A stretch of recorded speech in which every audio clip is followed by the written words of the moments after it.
Well, so I'm just sitting there at a breakfast joint with a friend, and there's, I think there are two or three other people sort of waiting at tables. It's a couple of minutes before 8. They open at 8 o'clock. It's a great little breakfast joint in town, and we're just sort of sitting here at a table, looking across the street at my friend's Jeep, just kind of doing surface chit chat, waiting for the place to open and go inside, order, and then get to the heart stuff. And this girl walks past, turns, looks at me, and says something like, "I have problems," and pastors instinctively go, "Oh, well, tell me your story." And so I sort of lean forward, and she pulls a knife out and just sticks it in my chest and pulls it back. And I just looked down and said, "Hey, you just stabbed me." And, put my hand there to make sure, like, yeah, there's actually a hole there. And then she kind of got this look on her face like, and now I'm going to finish the job. And it reminded me of Lord of the Rings when Gollum sees his precious. And so I had stood up at that point, and she starts coming back at me with this knife with a rusty blade. And I'm just sort of backing up saying, we don't have to do this. We don't have to, let's not do this. And I'm thinking, well, at least she hasn't done any real damage. And then I coughed and could see, oh, that's blood. This just got complicated. And then I can feel blood coming down my leg. And I'm thinking, I'm losing blood pretty fast. I've got to get on the ground or I'm going to pass out and then have a hematoma and really have a problem. So I look at my friend and say, "Hey, you got to keep her off me." And I kind of get down on my hands and knees and I roll onto my side, and then I roll over and I'm looking up at the sky, and the sky is just really gray. And I remember sitting there thinking, this is a really, really weird way to die. I mean, I had a lot of important meetings today. I was going to hear about my friend's life. We had a meeting about our second campus, phase 2, getting started, and a guy with kind of a life of service we wanted to honor. Like, we had a lot of kind of fun, interesting things on the docket, and I'm sitting there thinking, all of these are going to get canceled. and I'm going to bleed out right here. And then I remember thinking, well, I just don't want to go like this. This seems senseless and random and not today, Lord. And I felt like the Lord said, okay. So then I remember being on the ground, and I remember the gal opens the door and sees what's happening and brings rags to put pressure on the wound. I was told by the fire chief that someone from border, the Customs and Border Patrol, a training officer, was driving by and saw me on the ground and happened to be the one person in the county that had a combat chest seal in his car. And so he sees me go down, stops, puts that on. The fire department comes, and I suppose because I had a chest seal, they couldn't find my ribs, and did a decompression needle, which cracked a rib. So still got a cracked rib from that. And then friends said that you should have seen the amount of blood. There's no way that guy lives. And then I could hear the first responders trying to get transport for me and trying to figure out where to take me because it was rush hour. It's 8 a.m. in Florida. There's, who gets stabbed at 8 a.m. in Florida? My son's mother-in-law was in Pakistan doing mission work. And, my son, hey, when you get a phone call early in the morning that one of the parents is in trouble, the assumption is it's the parent in Pakistan doing mission work, not the one getting breakfast, in a tourist town, you know. So so I hear the first responders trying to figure out where do we take him because he's not going to survive the transport. And I just remember sitting there thinking, well, we'll see. You know, we'll see. It was a really fascinating experience. I remember it says in 1 Peter 4 to rejoice in as much as you experience the sufferings of Christ. And I thought, you know, Christ died for us. So we don't need to. And then I realized Peter said, no, sometimes you get to suffer as someone who follows the Lord. You know, the truth is that a pastor is always going to be the easiest target in a community because we've made a life commitment to be open-handed and open-hearted to other people and to have the love of Jesus for them. And I don't know, who knows why? Why do random things happen? So I know a completely random thing happened to me. And then I know that a series of apparently random things conspired to make sure I'm still here today. What are the chances are the one person with the chest seal in the county driving past right as I go down? I don't have to necessarily bring up to a man of faith that there might be a higher power, but yeah.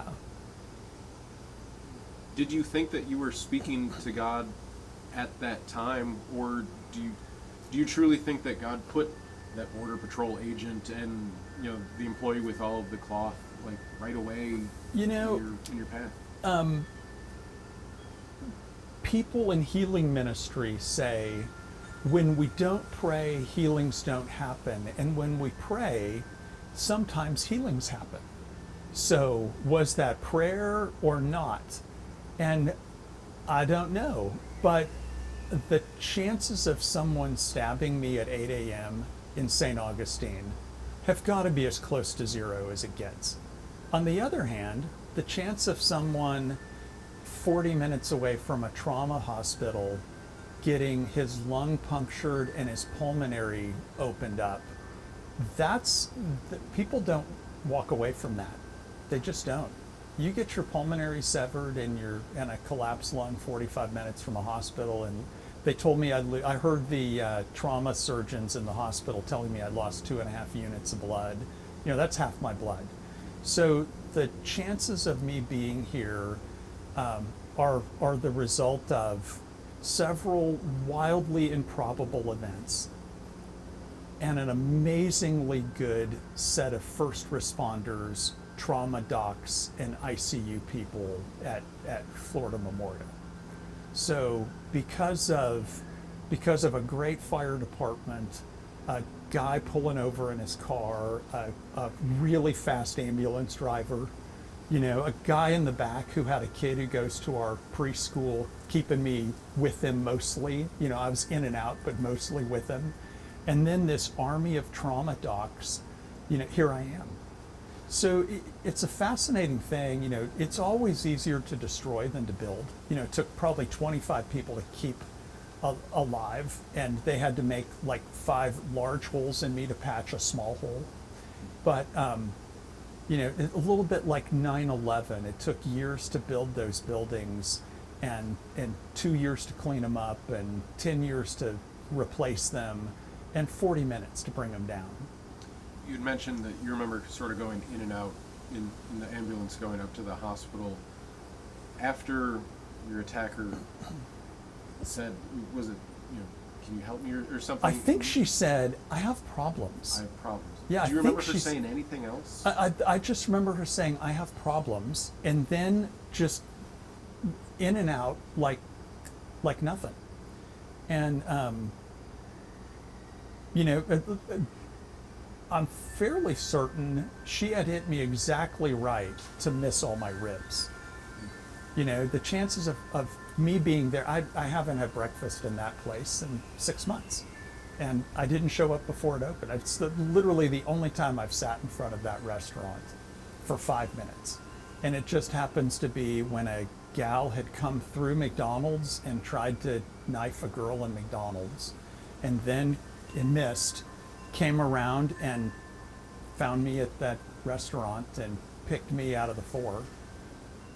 What type of physical pain are you still in, and what type of mental pain might you still be dealing with? You know, this was not as mentally painful for me as the people around me. I mean, whatever this poor girl was going through, it was surely worse for her. You know, who wakes up on a Wednesday morning and says, I'm going out to knife people? You know, whatever she was going through was worse. The people who had to see me laying there in a pool of blood, I'm sure that was traumatic. For me, I was looking at the sky. I mean, that was, you know, the trauma for me was the intervention. They couldn't give me anesthesia, and chest tubes are not a comfortable experience. So I still have pain. And all said and done, I think I had probably 5 or 6 feet of tubing in and out at some point. And where those tubes went in and out is still painful. You know, getting back kind of full range of breath is painful. I'm seeing a therapist, seeing a trauma specialist, and seeing another doc today. I've got an infection they're trying to clear up where the decompression needle went in. So, when you were staring at the sky, did you begin to pray? Did you? First thing was I need to get on the ground because I'm going to pass out. I'm losing way too much blood. And as I laid there just thinking, gosh, what a random way to die. I don't really want to go today. So not today, Lord. And he answered you. And I felt like the Lord said, okay, yeah.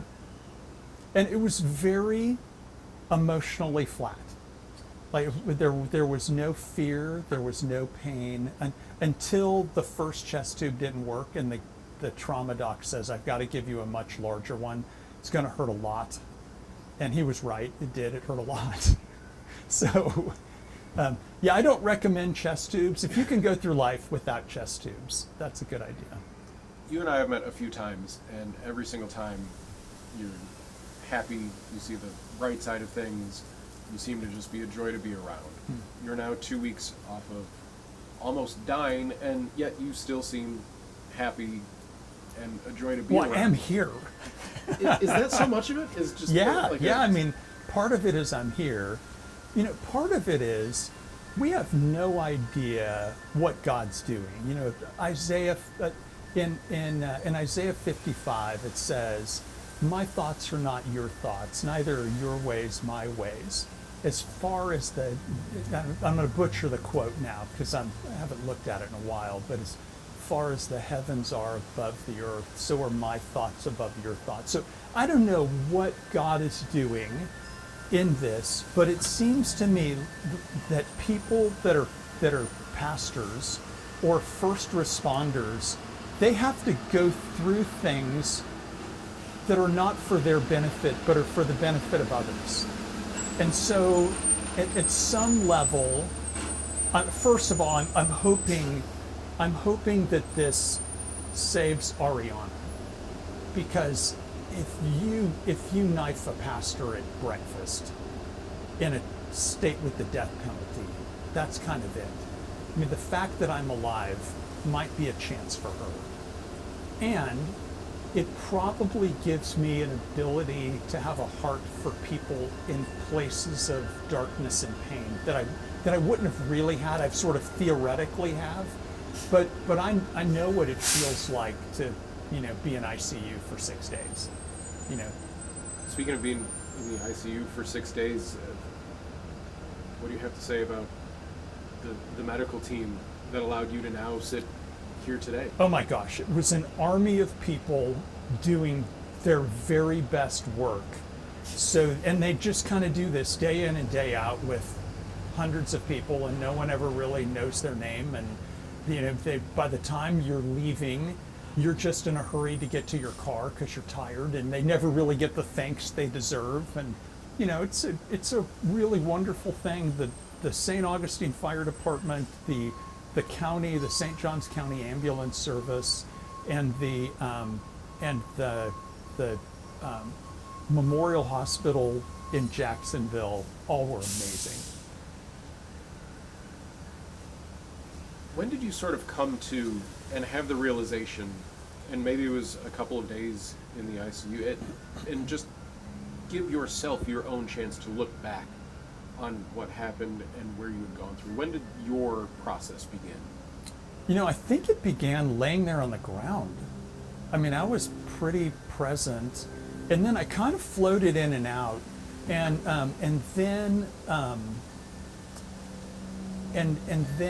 in the trauma ward, this is really interesting. Our fire chief is a friend, and he followed all the way to Jacksonville and was talking to me in the trauma ward, but I didn't have my glasses, so I couldn't see his face. And I'm thinking, I know that voice. Oh my gosh, it sounds like Carlos. It's Carlos's voice. This is so weird. Wait till I tell him that he's got a doppelganger that works in the trauma ward in Jacksonville. And then he leans over in my face and he says, Matt, you got to be strong. Carrie's coming. And I'm looking at him going, oh my gosh, he even looks like Carlos.